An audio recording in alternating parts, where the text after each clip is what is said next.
नवाज अहमद अपने इलाके का महंगा तरीन वकील था। इसने कत्ल के बहुत से मुजरमों की रिहाई करवाई थी।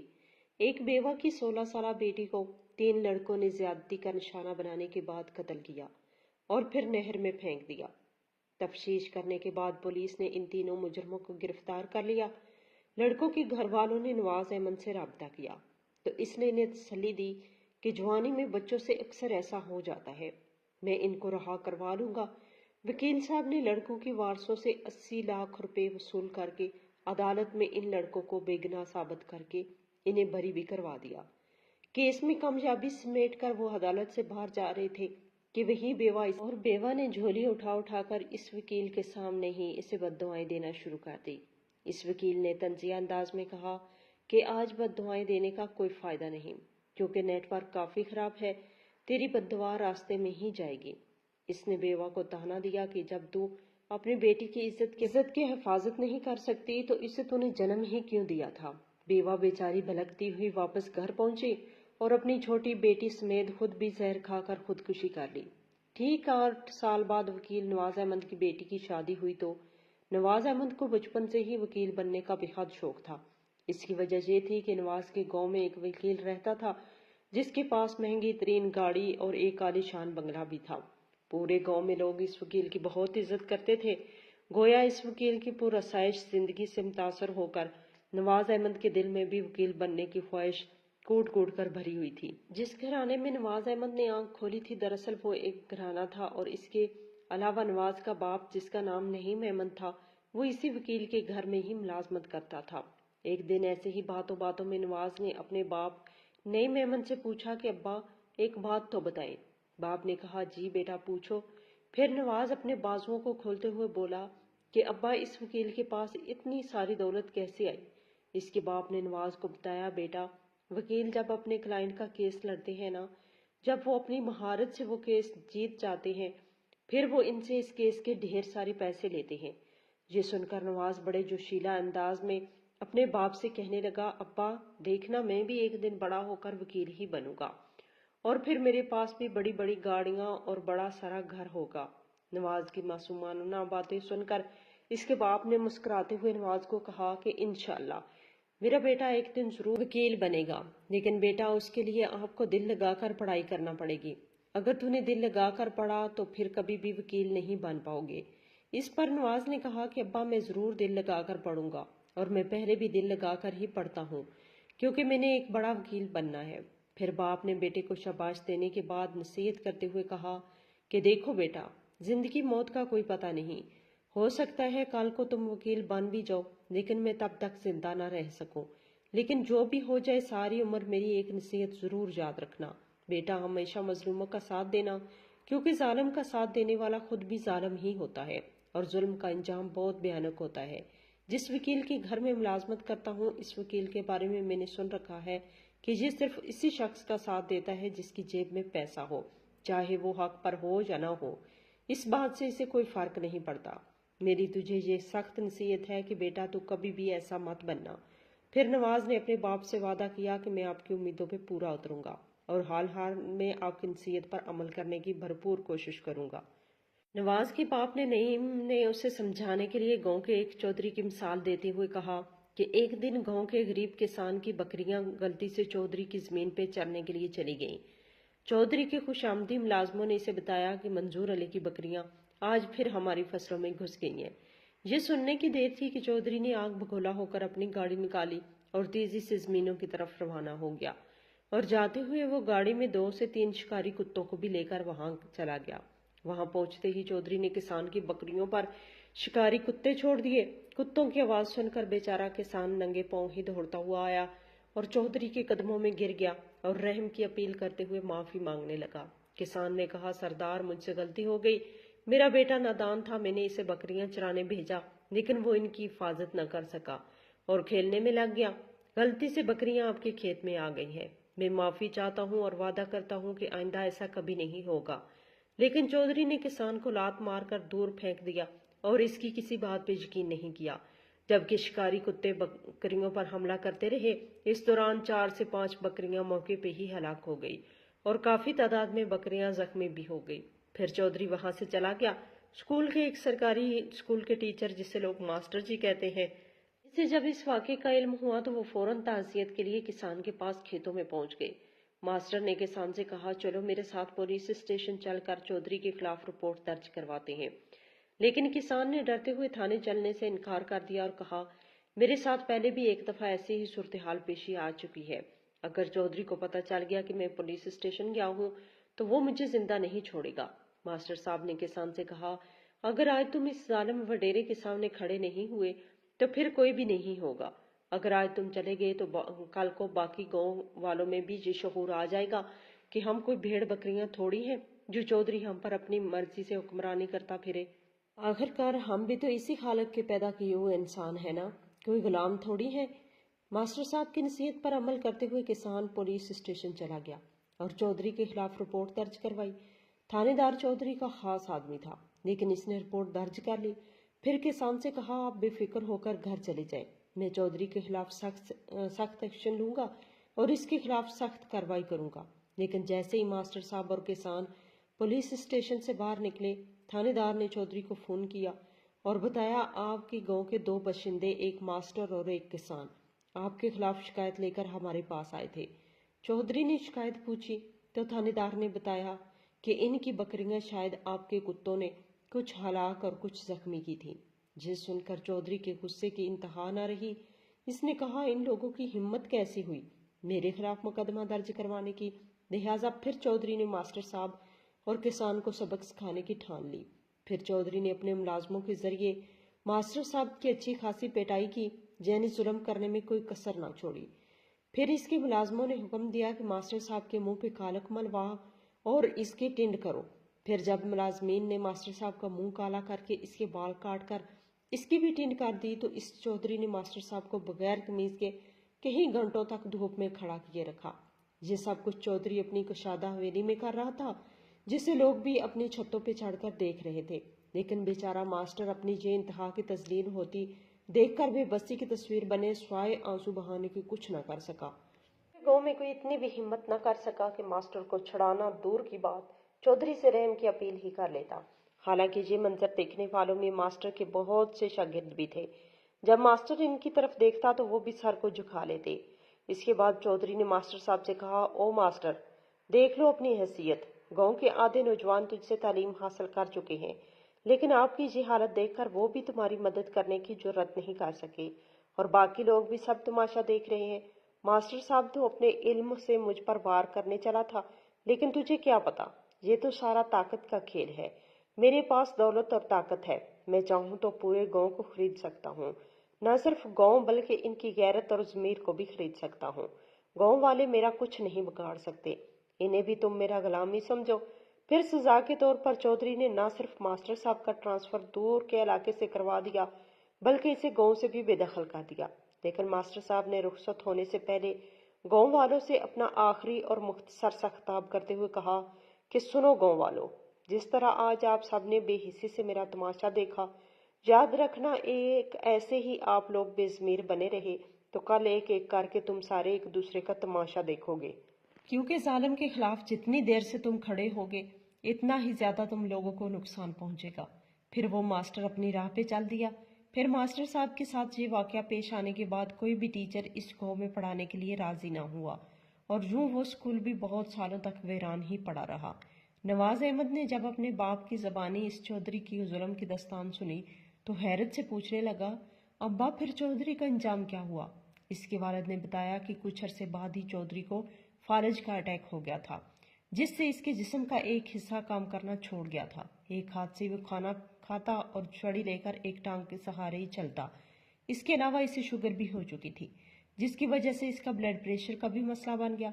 अगर वो कोई मीठी चीज खाता तो शुगर तेज हो जाती और अगर वो नमकीन खाता तो ब्लड प्रेशर बढ़ जाता। गोया इसकी जिंदगी जीते जी जहन्नम बन चुकी थी। बेटा इसका अबरतनाक अंजाम देखकर हर कोई अपने कानों को हाथ लगाता था, क्योंकि मालो दौलत होने के बावजूद भी वो बगैर किसी खौफ के कुछ खा पी नहीं सकता था। ब्लड प्रेशर के मजीद अटैक करने पर इसके जबड़े अकड़ चुके थे। वो खाने पीने के लिए मुंह खोलना चाहता लेकिन खोल ना पाता था, क्योंकि इसके पेट में खुराक की नालियों के जरिए ही पहुंचती थी। इसने यूं ही तड़पते तड़पते 6 साल यूं ही बिस्तर पर गुजार दिए, हालांकि वो मुंह से बारहा मौत मांगता। शायद मौत भी इससे रूठ चुकी थी। खैर, अल्लाह ताला माफ करे, इसका आखिरी वक्त बहुत भयानक अंदाज में गुजरा। बेटा, तुझे अल्लाह का वास्ता देते हुए मैं भी तुम्हें नसीहत करता हूँ कि कभी जालिम मत बनना, ना ही कभी जुल्म का साथ देना, क्योंकि जुल्म का साथ देने वाला भी जालिमों में ही शुमार होता है। फिर नवाज ने अपने बाप से वादा किया कि अल्लाह बस मुझे एक बार वकील बनने में कामयाब कर दे, मेरा हाथ सिर्फ मजलूमों के सर पर ही रहेगा। फिर वक्त तेजी से गुजरता गया और नवाज अहमद भी दिन रात अनथक मेहनत करता रहा, और गरीब होने के बावजूद इसके बाप ने अपना सब कुछ बेटे के आला शौक को देखते हुए इसकी तालीम पर कुर्बान कर दिया। भला आखिर नईम साहब और इसके बेटे नवाज अहमद की मेहनत रंग ले आई। बेटा नवाज LLB करने के बाद एक कामयाब वकील बन गया। कलील अरसे में ही इसने अपनी महारतों से बहुत शोहरत भी हासिल कर ली, और शोहरत भी ऐसी कि पूरा शहर इसके नाम से वाकिफ हो गया, और इसके पास जो भी गरीब क्लाइंट आता वो बाप की नसीहत के मुताबिक इसका भरपूर साथ देता। लेकिन इंसाफ पे चलते हुए इसे इतनी दौलत नहीं हासिल हो रही थी जितनी वो अपने गांव के वकील की देखा करता था। गोया इसने भी दूसरे अमीर वकीलों को देखते हुए गलत तरीके से दौलत कमाना शुरू कर दी। लेकिन अफसोस की बात तो ये थी कि यही गरीब फैमिली का बच्चा नवाज अहमद पैसा आता देखकर पैसे की हवस में अपने होशो हवास मुकम्मल तौर पर खो बैठा। जमीन पर भी ऐसे चलता जैसे हर शहरी पर सिर्फ इसी की हुक्मरानी हो, बल्कि अब तो इसका लहजा भी बहुत कब्राना और मगरूर हो चुका था, क्योंकि वो जानता था वो हर केस पर ही अपनी फरेबी महारतों से अबूर हासिल कर लेता है। और फिर जब इसे मजीद आला लेवल की शोहरत मिली तब तो इसके दिमाग में बाप की नसीहत का दूर दूर तक कोई तसव्वुर तक न था। अगर इसका बाप जिंदा होता तो वो इसे अब भी यही नसीहत कर रहा होता कि बेटा तू गलत रास्ते पे चल रहा है, इस रास्ते के अंजाम से डरो जिससे तुम बिल्कुल बेखबर हो चुकी हो। मगर बाप के दुनिया से जाते ही चंद माह बाद वो भला झचक पैसे कमाने लगा। मुल्तान की तमाम अदालतों में लोगों की अव्वलीन तरजीह एडवोकेट नवाज अहमद हुआ करता था। वो अपने कस्टमर से लाखों के हिसाब से फीस वसूल करता। वक्त गुजरने के साथ साथ इसका रेट मजीद बढ़ता जा रहा था। अब तो सूरत हाल यहाँ तक पहुंच चुकी थी कि इसकी फीस वही लोग बर्दाश्त कर सकते थे जिनकी करोड़ों रुपए कमाई हुआ करती थी। इसमें अक्सरियत इन्हीं की हुआ करती थी जिन्होंने नाजायज तरीके से पैसा बनाया हुआ था। नवाज अहमद की अपने काम में महारत अब इतनी हो चुकी थी कि अब वो कत्ल के मुजरमों को भी फांसी के फंदे से बचा के बेइज्जत बरी करवा लिया करता था। अब तो नवाज जैसे वकील का जहनों में तसव्वुर लिए शहर के मुजरम सीना तान के दंदनाते फिरते थे। इनका जेल जाने और फांसी लगने का खौफ खत्म हो चुका था, क्योंकि इन्हें अच्छी तरह मालूम था कि हम नवाज अहमद को पैसा देकर किसी भी सजा से बआसानी बच सकते हैं। एक दिन शहर के एक बड़े बुजुर्ग नवाज अहमद की फरोनियत को देखते हुए इससे नसीहत करने की गर्ज से इसके पास पहुंच गए, और इसकी वाज़ह नजर आती हुई अकड़ देखकर बुजुर्ग ने समझाते हुए कहा कि बेटा, वक्त बहुत तेजी से बदलता है और याद रखना हालात भी कभी एक जैसे नहीं रहते। बेशक अरूज को ही सवाल है। तुम खुदा का खौफ करो, जमीन पर फसाद फैलाने का बायस ना बनो, गरीबों पर जुल्म ढहाने और हकदार का हक मारने का बायस ना बनो। बेटा, तुम्हारा बाप एक शरीफ अल नफ्स और आला किरदार का इंसान था, लेकिन तूने इसके नाम की जरा भी लाज न रखी। मगर मैंने तेरे बारे में बहुत बार ऐसा सुना कि तूने कई मुजरमों का केस लड़कर इन्हें बाइज्जत बरी करवाया है, और तुम इन जालमों का साथ देकर इन्हें मजीद ताकतवर बना रही हो। लेकिन बावजूद इसके कि नवाज अहमद बुजुर्ग से अपने बारे में ये बातें सुनकर शर्मिंदा होता और आइंदा के लिए मुहतात रहने कहने लगा कि बुजुर्ग की बातों को मजाक उड़ाते हुए कहने लगा, बाबा जी आप बताएं, अगर आपका भी कोई केस है, आपकी जेब में पैसे भी हैं, तो मैं आपका केस लड़ देता हूँ। मैं वकील भी बहुत सारा पैसा हासिल करने के लिए बना था। अगर मैं लोगों की जिंदगियों को देखने लग जाऊं तो फिर मैंने कार ली कमाई। हर कोई ऐसे ही पैसा छाप रहा है। अगर मैंने बना लिए हैं तो इसमें कौन सी नई बात है। लिहाजा इसने इस बुजुर्ग को अपने बंगले से बाहर जाने का कह दिया और कहा कि तुम लोग सिर्फ मेरी शोहरत और दौलत से हसद करते हो। अपनी ये नसीहतें अपने पास ही रखो, मुझे नहीं चाहिए, और आइंदा मेरे बंगले में मत आना।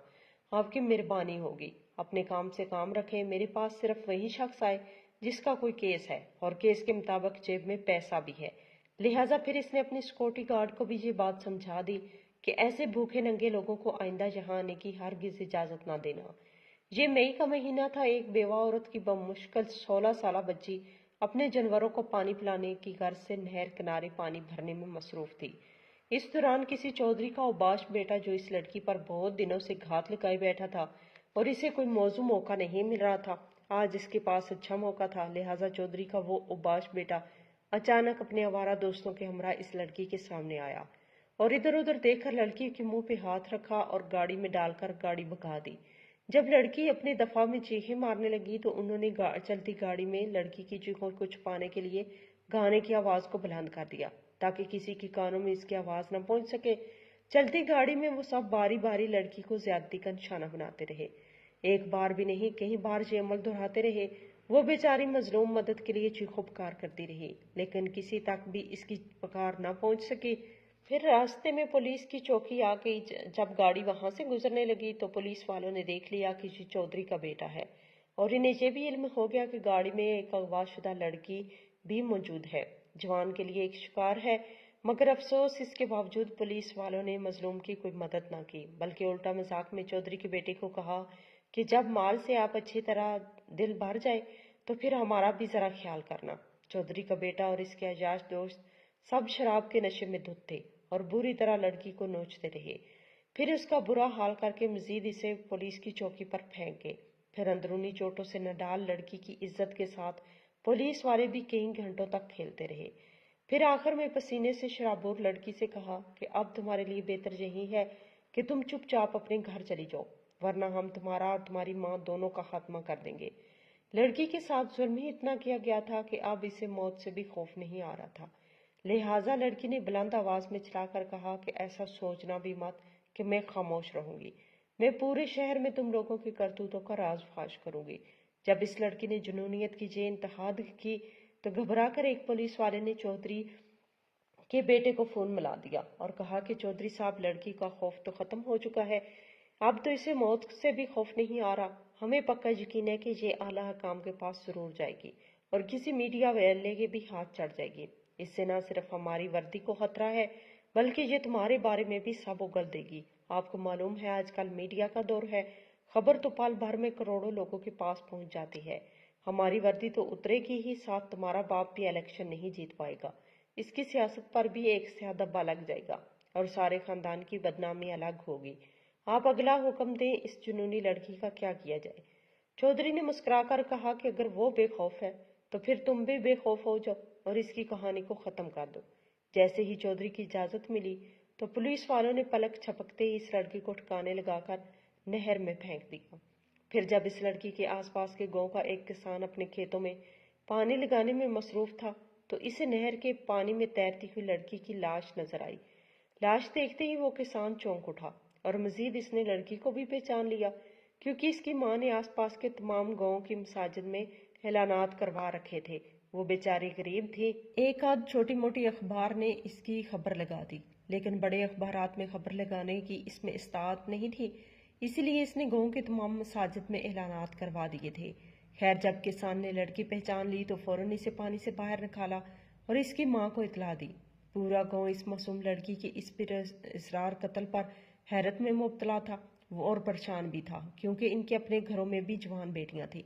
कुछ मीडिया के लोगों ने तरस खाकर फीस बिलिल्लाह इस औरत का साथ दिया, तो फिर बात तफ्तीश तक पहुंचने पर चौधरी के बेटे और इनके 2 साथियों को उम्र कैद जेल में सजा हो गई और मजीद जांच पड़ताल करके ज्यादती के बाद लड़की को कत्ल करने के जुर्म में पुलिस वालों को भी गिरफ्तार कर लिया गया और इन्हें सीधी फांसी की सजा सुना दी गई। जब चौधरी ने ये सूरत हाल देखी तो वो अपने बेटे के लिए बहुत परेशान हो गया। फिर इसे पता था कि इसका केस का वाहिद हाल कहाँ है, लिहाजा इसने अपनी लैंड क्रूजर दौड़ाई और सीधा नवाज अहमद के बंगले पर जा पहुंचा। चौधरी कहने लगा, यार बच्चे से गलती हो गई है, क्योंकि जवानी में अक्सर ऐसा जुर्म सरजद हो जाता है, लेकिन अब अगर वो जैसे ही जेल से रहा होगा तो मैं इसकी फौरन शादी कर दूंगा ताकि वो दोबारा ऐसी गलती ना कर सके। ये सुनकर नवाज अहमद हंसने लगा और कहा, चौधरी साहब फिक्रमंद ना हो, बस आप 80 लाख का बंदोबस्त करें, मुझे उम्मीद है कि आप लोगों का काम हो जाएगा।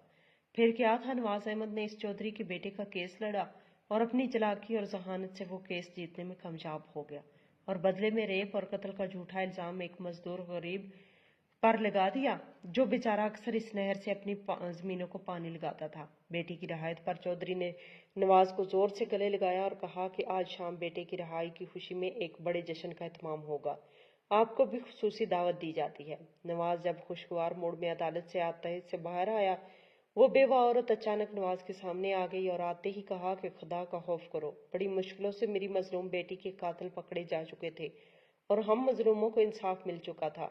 बजाय इन लटेरों को फांसी के फंदे पर लटकाने के तूने इनको रहा करवा दिया। یاد رکھنا تمہارا انجام بہت برا ہونے والا ہے اور مجھے اس بات کا پکا یقین ہے۔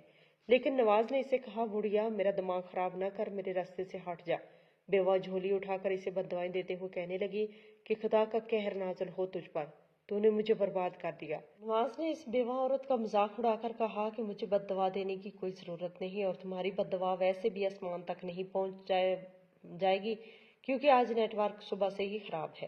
پھر جب وہ بیچاری بیوہ عورت واپس آئی تو نواز نے اس عورت پر ایک اور جملہ کستے ہوئے کہا، اس میں قصور صرف ہمارا نہیں، تم بھی اس میں برابر کے شریک ہو۔ اگر تو نے اپنی بیٹی کی عزت کی حفاظت نہیں کر سکتی تو اس کو جنم ہی کیوں دیا تھا؟ یہ وہ بات تھی جس نے اس بیچاری بوڑھی جان کا کلیجہ جلا ڈالا۔ خیر وہ روتی بھلکتی ہوئی اپنے گھر چلی گئی۔ اس کے بعد کیا بنا اللہ جانے، لیکن نواز بے خوفی سے ناحق لوگوں کو جیل سے آزاد کرواتا رہا، اور اب تو حالات اس نہج پر پہنچ چکے تھے کہ قصورواروں کی جگہ اس نے بے گناہ لوگوں کو جیل میں بھیجنے کا ٹارگٹ بنا لیا تھا، کیونکہ ان کا قصور یہ ہوتا تھا کہ وہ پیسے سے محروم ہوتے تھے، جبکہ جرائم پیشہ افراد شہر بھر میں سینہ تان کر اپنا گند پھیلاتے پھرتے، کیونکہ ان کے خلاف کوئی ایکشن لینے والا ہی نہیں تھا۔ اگر کوئی ایکشن لے بھی لیتا تو نعیم صاحب ہر وقت حاضر تھے، صرف شرط یہ تھی کہ پیسہ موجود ہونا چاہیے۔ خیر پھر وقت یوں ہی گزرتا گیا۔ اس واقعے کے ٹھیک 2 سال بعد نواز احمد نے شادی کر لی، اور جس عورت سے شادی کی وہ دوسرے دن ہی کسی یار کے ساتھ گھر سے بھاگ نکلی۔ پھر کیا تھا، میڈیا والوں نے بھی اس بے حس پر اپنا غصہ نکالتے ہوئے خوب مزے لے لے کر اس وکیل کی عزت اچھالنے کے لیے خبریں نشر کی۔ اب تک وہ بہت زیادہ بے عزت ہو چکا تھا۔ اپنی اس تہذیب پر نواز اپنی بیوی سے بدلہ لینا چاہتا تھا۔ آخر کار اس نے ایک جرائم پیشہ افراد کا سہارا لے کر، جن کو یہ جیل سے بری کرواتا رہا، ان گنڈوں کی مدد سے اپنی بیوی کو تلاش کرنے میں کامیاب ہو گیا۔ بات مختصر اس نے ان دونوں کو بھی مروا کر اندھے کنویں میں پھینک دیا۔ پھر چند مہینوں بعد اس نے دوسری شادی کر لی، اور پہلی رات ہی اپنی دوسری بیوی کو پہلی بیوی کا انجام بتانے لگا کہ کیسے اس نے مجھے دھوکہ دینے کی کوشش کی تھی اور میں نے اس کا کیا انجام کیا۔ وہ بیوی پر اپنا خوف طاری کرنا چاہتا تھا۔ آج بھی اسے اپنی طاقت پر بہت گمان تھا۔ اب بھی اس کی یہی سوچ تھی کہ اس کے ساتھ بے وفائی کرنے کا انجام صرف موت ہی ہے، مگر وہ بھول چکا تھا کہ اس کی عمر گزرتی جا رہی ہے، کیونکہ ہر آنے والا دن بدن کمزوری کی طرف لا رہا تھا۔ لیکن وہ کب تک موقفات عمل سے بچ سکتا تھا؟ اس کی پہلی اولاد میں بیٹی ہوئی، اور پھر شک کے بعد دے گرے 2 بیٹے۔ بیٹی کی عمر میں جب محض 17 سال ہوئی تو وہ بھی باپ کا منہ کالا کر کے گھر سے بھاگتے ہوئے بہت ساری نقدی کے ساتھ تمام زیورات بھی لے کر کسی عاشق کے ساتھ بھاگ نکلی۔ نواز صاحب کے دل پر بیٹی کا صدمہ ہتھوڑے کی طرح جا لگا۔ اس نے غصے سے پاگل ہو کر اپنی بیٹی کے بھاگنے کا سارا الزام اپنی بیوی پر لگاتے ہوئے اسے شدید تشدد کا نشانہ بنا ڈالا کہ یہ تمہاری تربیت میں کمی تھی۔ بیوی نے روتے ہوئے کہا، کیا میری تربیت میں کمی تھی؟ آپ نے ساری عمر لوگوں پر ظلم کر کے اپنے بچوں کو حرام کھلایا۔ آپ کا کیا خیال ہے، کیا ناجائز کمائی سے آپ اپنے بچوں کی اچھی تربیت کر سکتے ہیں؟ کیا اولاد نیک ہو سکتی ہے؟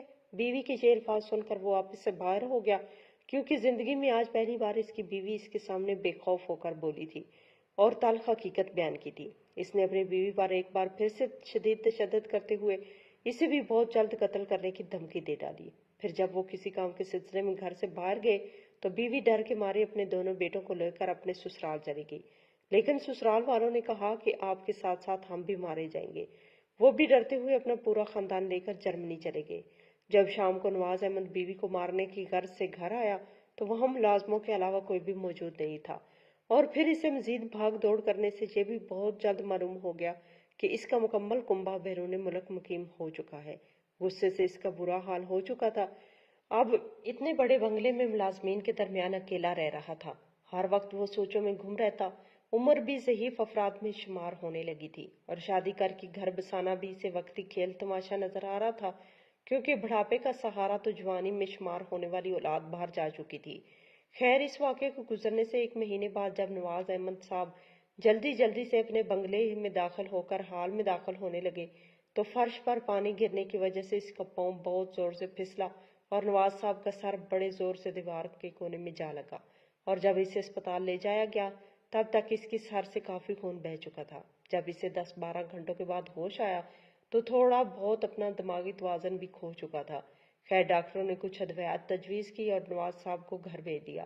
اب وہ ملازموں کے سہارے جی رہا تھا۔ اسے سمجھ نہیں آ رہا تھا کہ میں کدھر جاؤں، اپنی اولاد کو ڈھونڈ کر لاؤں، بیوی سے معافی مانگوں، یا نئی شادی کر کے وقتی طور پر اپنی زندگی کے دن گزاروں۔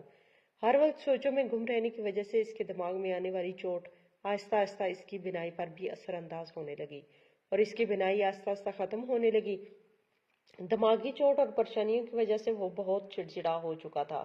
हर वक्त अपने मुलाजमों से लड़ता झगड़ता रहता और इसकी इन्हीं हरकतों की वजह से मुलाजम भी इससे बहुत तंग आ चुके थे। जब इसने डॉक्टर साहब के पास जाकर अपनी बिनाई चेक करवाई तो इसने कुछ दवा दारू वगैरह तजवीज़ की और अभी महज 3 दिन ही इसने आंखों में डाली थी कि दवा बुरा असर कर गई। आंखों में शदीद किस्म की मिर्चें लगने की वजह से वो चीख उठा। जब पानी की तलाश में उठकर वॉशरूम की तरफ भागने लगा तो किसी चीज से टकराकर फिर से नीचे गिर पड़ा।